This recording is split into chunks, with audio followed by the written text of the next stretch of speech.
Bonjour, je suis François-Xavier Pierrel, je suis le Data Officer du groupe JC Deco depuis 2018.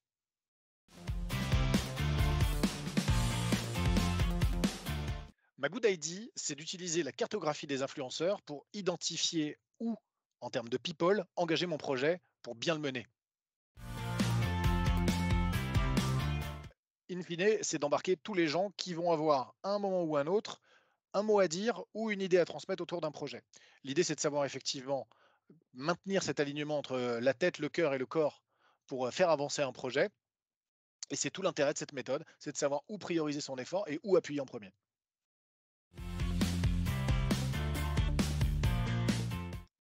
Alors, cette idée, moi, je l'utilise généralement quand je suis en prise de poste. Alors, ça n'arrive pas tous les 4 matins, évidemment, mais vous débarquez dans un environnement dans lequel vous ne connaissez pas encore exactement la dynamique qui prend les décisions, si ça se prend au café ou à Radio Moquette, si vous devez passer dans des commissions plus formelles. Donc, la cartographie d'influenceurs, elle permet au moins de positionner l'ensemble des noms et à minima des fonctions auxquelles vous allez avoir affaire pendant votre projet.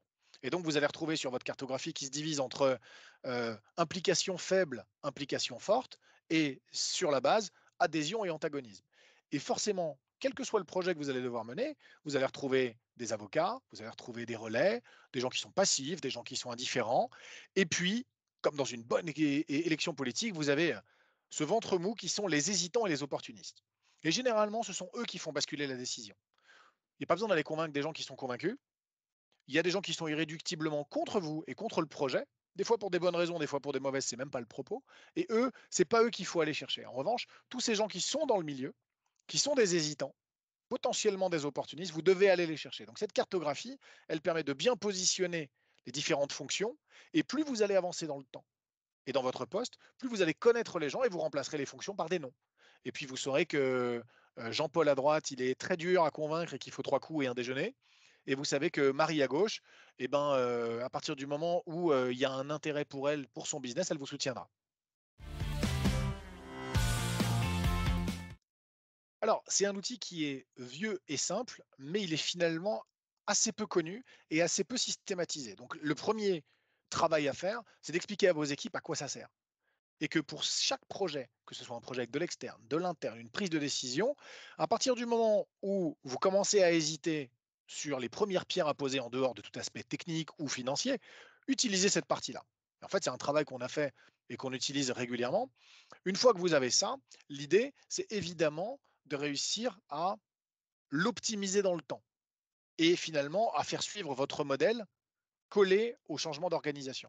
Toutes les organisations bougent, que ce soit en termes de verticale, de division, de nouvelles personnes, d'anciennes personnes. Et donc, il faut que vous soyez capable de rester pertinent sur les avis que vous mettez.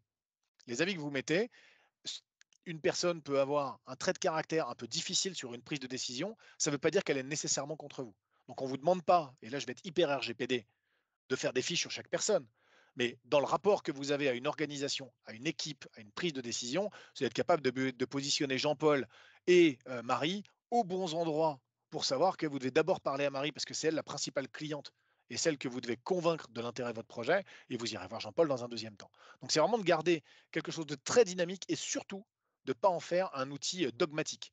Vous n'êtes pas là pour juger des gens, moi non plus, mais de bien comprendre la finesse et l'analyse de la situation pour prendre en compte la fonction des gens, mais aussi finalement leurs sentiments et leur capacité à avoir des émotions sur une prise de décision.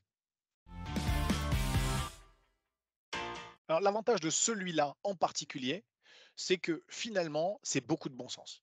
Vous avez allez sur un moteur de recherche pour ne pas le nommer, vous tapez cartographie, influenceur, projet, vous allez avoir différents types de cartes. C'est globalement toujours les mêmes composantes. Et faites-le sur un projet passé. Et essayez de vous souvenir où est-ce que vous avez planté, pourquoi ça a été plus long que prévu, pourquoi Jean-Paul était finalement tout à fait contre votre projet, et repositionnez vos différents joueurs. Vous allez vous rendre compte que peut-être que ce n'était pas Jean-Paul qu'il fallait aller voir en premier, mais c'était plutôt Marie. Donc refaites-le plutôt en mode look back, post-mortem. Ça, je pense que c'est un bon exercice de départ. Et ensuite, des outils comme ça, il y en a plein. On utilise celui-là qui est un de mes favoris, mais on en a d'autres.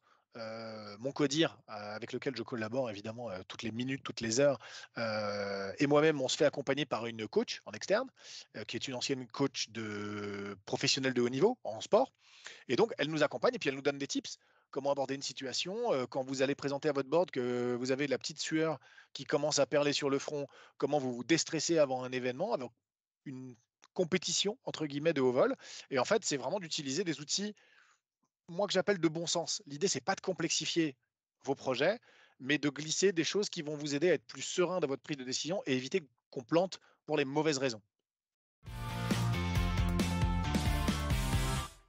Alors le premier, c'est un niveau de sérénité élevé dans la conduite d'un projet. Et une fois encore, il n'y a aucune garantie de réussir, il n'y a aucune garantie de faire parfaitement, mais vous ne pouvez pas, à minima, même si vous plantez, vous dire que vous n'avez pas pris tous les aspects d'un projet. Généralement, dans des équipes data, vous prenez toujours la tech et ouais, t'inquiète, j'ai pris la meilleure plateforme, j'ai les meilleurs devs et on a tout documenté. Bah ouais, mais vous avez oublié qu'en face, c'était des humains. Et c'est surtout des humains qui prennent des décisions. La tech, quand vous discutez avec des équipes marketing ou commerciales, ils n'ont pas grand-chose à faire. Et en fait, moi, je mets le même soin à préparer mes vacances qu'à préparer mes projets. Je rentre dans le détail, je me pose les questions, quels sont les avantages, les inconvénients, les risques, et j'essaie de laisser finalement le moins au hasard.